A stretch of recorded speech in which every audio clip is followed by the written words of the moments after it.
ओम नमः शिवाय भक्तों, क्या आपने कभी सोचा है कि रामायण सिर्फ एक धार्मिक ग्रंथ नहीं बल्कि एक जीवित इतिहास भी हो सकता है। एक ऐसा इतिहास जिसके कुछ योद्धा आज भी किसी गुफा में, किसी लोक में या इसी धरती पर जीवित हैं। हाँ, सही सुना आपने, जीवित।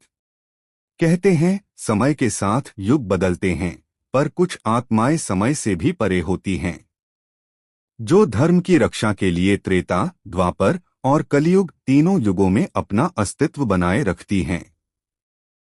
और इन्हीं में छिपे हैं रामायण के 5 ऐसे रहस्यमय योद्धा, जो आज भी इस कलयुग में जीवित हैं, जो अब भी कल की अवतार के आगमन की प्रतीक्षा कर रहे हैं, और जिनका नाम सुनते ही देवता भी श्रद्धा से नतमस्तक हो जाते हैं। तो बने रहिए हमारे साथ, क्योंकि इस वीडियो के अंत तक आप जानेंगे वे 5 योद्धा कौन हैं, कहाँ रहते हैं और किस महान युद्ध के लिए तैयार बैठे हैं, जिससे कलयुग का अंत शुरू होगा। इस रहस्यमय गुफा में छिपे हैं रामायण के 5 योद्धा, जो आज भी इस कलयुग में जीवित हैं। नंबर 1 पर मौजूद योद्धा ने तो स्वयं कई देवताओं को अपने हाथों से परास्त किया था। अगर मैं आपसे कहूं कि जिस रामायण को आप बचपन से पढ़ते, सुनते और देखते आए हैं, उसमें हनुमान जी और परशुराम जी को छोड़कर भी कई ऐसे योद्धा हैं जो आज भी जीवित हैं, तो शायद आपको यकीन न आए। आपके मन में यह प्रश्न भी उठेगा कि हजारों वर्ष पहले त्रेता युग में जन्मे ये योद्धा कलयुग तक कैसे जीवित रह सकते हैं। यह सुनने में असंभव लगता है, लेकिन रामायण के कुछ विशेष पात्र वास्तव में आज भी जीवित हैं, और यह कोई कथा नहीं बल्कि मान्यता है। ध्यान रखें दोस्तों, इस रहस्य में हम हनुमान जी और परशुराम जी का उल्लेख नहीं करेंगे, क्योंकि हम सब जानते हैं कि वे दोनों अजरमर हैं। तो इस वीडियो को अंत तक अवश्य देखिएगा, क्योंकि जब आप इन 5 योद्धाओं के बारे में जानेंगे तो आपके होश उड़ जाएंगे। 5वें नंबर पर हैं हनुमान जी के पुत्र मकरध्वज। हनुमान जी के पसीने की एक बूंद से जन्मे मकरध्वज को आज भी अजरमर माना जाता है। वैसे हनुमान जी ब्रह्मचारी थे, फिर भी उनका एक पुत्र था। कहते हैं कि जब हनुमान जी ने लंका दहन के बाद समुद्र में अपनी जलती हुई पूंछ बुझाई थी, तब अग्नि की तीव्रता से उनके शरीर से कुछ बूंदें पसीने के रूप में गिरीं, जिन्हें एक मगरमच्छ ने निगल लिया। उस दिव्य बूंद के प्रभाव से वह मगरमच्छ गर्भवती हो गया। बाद में जब कुछ असुरों ने उस मगरमच्छ का शिकार किया और उसका पेट चीरा, तो उसमें से एक दिव्य बालक निकला। असुरों ने उसे असुरराज अहिरावन के समक्ष प्रस्तुत किया। अहिरावन ने उसे दिव्य बालक समझकर अपने पुत्र समान पाला और उसे पाताल लोक का द्वारपाल नियुक्त किया। जब हनुमान जी श्रीराम और लक्ष्मण को बचाने पाताल लोक पहुंचे, तब उनकी भेंट मकरध्वज से हुई और दोनों में युद्ध हुआ। अंत में अहिरावन का वध कर श्रीराम ने मकरध्वज को पाताल लोक का राजा घोषित किया और उन्हें कलयुग के अंत तक जीवित रहने तथा असुरों को नियंत्रित करने का वरदान दिया। कहते हैं मकरध्वज आज भी पाताल लोक में निवास करते हैं और कल की अवतार के आगमन की प्रतीक्षा कर रहे हैं, ताकि वे कलयुग के अंतिम युद्ध में उनकी सहायता कर सकें। चौथे नंबर पर हैं लंका के राजा विभीषण। रावण के छोटे भाई विभीषण आज भी जीवित हैं। स्वयं भगवान श्री राम ने उन्हें अमरत्व का वरदान दिया था। रावणवध के बाद श्री राम ने उन्हें लंका का राजा घोषित कर उनका राज्याभिषेक किया था। लंका विजय के दौरान विभीषण ने रावण की सेना और योजनाओं से संबंधित अनेक गुप्त जानकारियां श्री राम को दी थीं, जो युद्ध में अत्यंत सहायक सिद्ध हुईं। राज्याभिषेक के बाद कहा जाता है कि विभीषण ने लंका छोड़कर हिमालय की गुफाओं का रुख किया, जहां वे आज भी तप में लीन हैं। उनका एकमात्र उद्देश्य है भगवान विष्णु के कल की अवतार की सहायता करना, जब वे कलयुग के अंत में प्रकट होंगे। तीसरे नंबर पर हैं काकभुशुंडी। काकभुशुंडी का उल्लेख कई ग्रंथों में मिलता है। कहा जाता है कि वे पहले एक विद्वान ब्राह्मण थे। एक बार वे लोमश ऋषि के सान्निध्य में पहुंचे और ईश्वर के स्वरूप को लेकर उनसे वाद विवाद करने लगे। काकभुशुंडी ने ऋषि के सभी तर्कों का खंडन किया और उनका अपमान किया। उनके इस अहंकारी व्यवहार से क्रोधित होकर लोमश ऋषि ने उन्हें काक बनने का श्राप दे दिया। बाद में ऋषि को पश्चाताप हुआ और उन्होंने उन्हें राम मंत्र के साथ इच्छामृत्यु का वरदान दिया ताकि वे इस श्राप से मुक्ति पा सकें। तब से काकभुशुंडी कौए के रूप में ही भगवान राम के अनन्य भक्त बन गए। कहा जाता है कि काकभुशुंडी को पहला टाइम ट्रैवलर भी माना जाता है, क्योंकि वे अनेक ब्रह्मांडों मल्टीवर्स में भ्रमण करते हुए ज्ञान प्राप्त करते थे।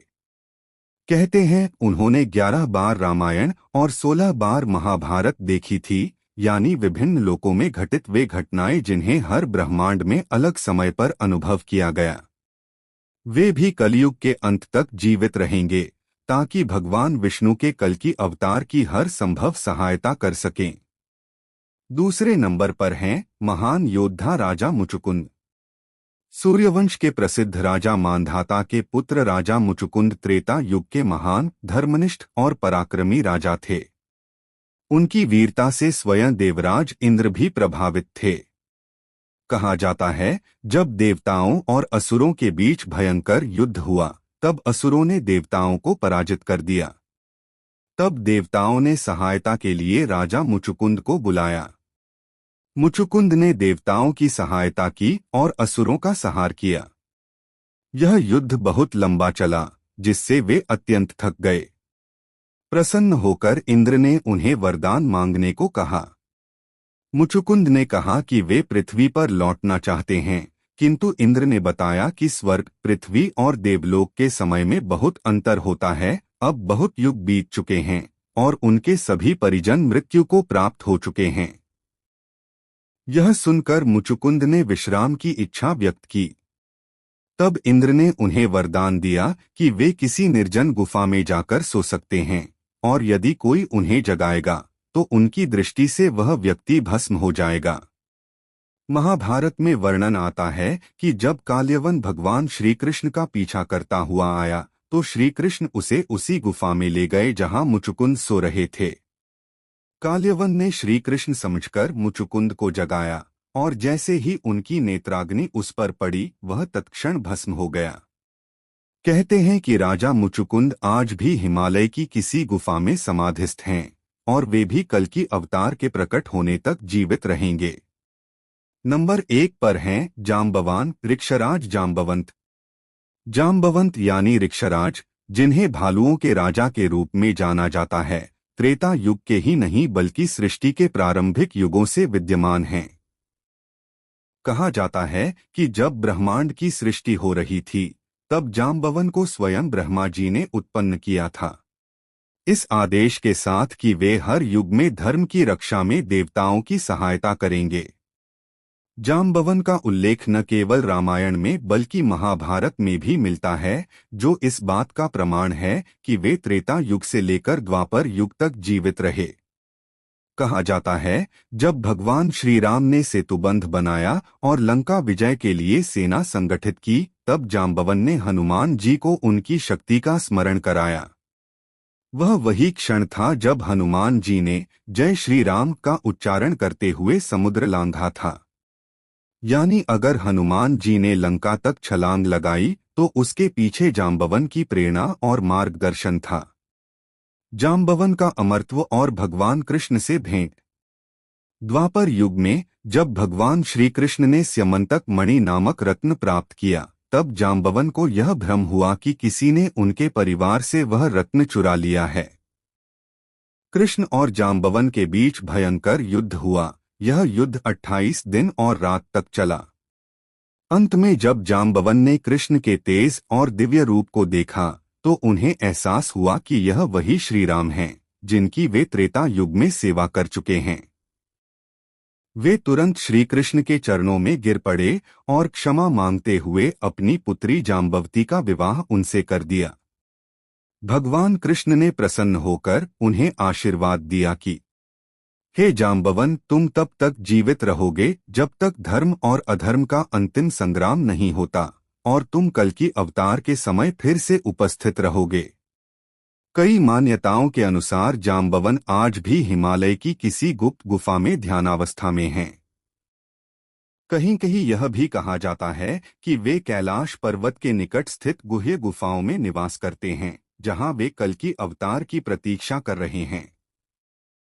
वे इस संसार के सबसे प्राचीन जीवित प्राणी माने जाते हैं, जिन्होंने सृष्टि का आरंभ देखा, त्रेता युग में श्री राम की सेवा की, द्वापर युग में श्री कृष्ण से युद्ध किया और अब कलयुग के अंत की प्रतीक्षा में हैं।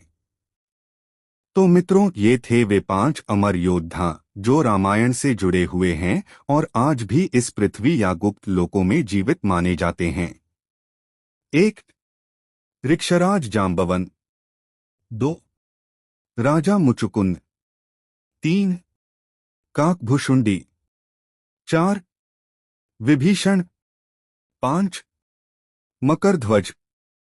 कहते हैं, जब कलयुग अपने अंतिम चरण में पहुंचेगा और कल की अवतार का आगमन होगा, तब यही 5 योद्धा पुनः प्रकट होंगे और धर्म की पुनर्स्थापना के लिए देवताओं की सहायता करेंगे। क्या आप विश्वास करेंगे कि त्रेता युग के ये योद्धा आज भी जीवित हैं? कहते हैं, जब अधर्म अपनी चरम सीमा पर पहुंचेगा, तब यही अमर योद्धा फिर से प्रकट होंगे और कल की अवतार के साथ मिलकर कलयुग के अंत का आरंभ करेंगे।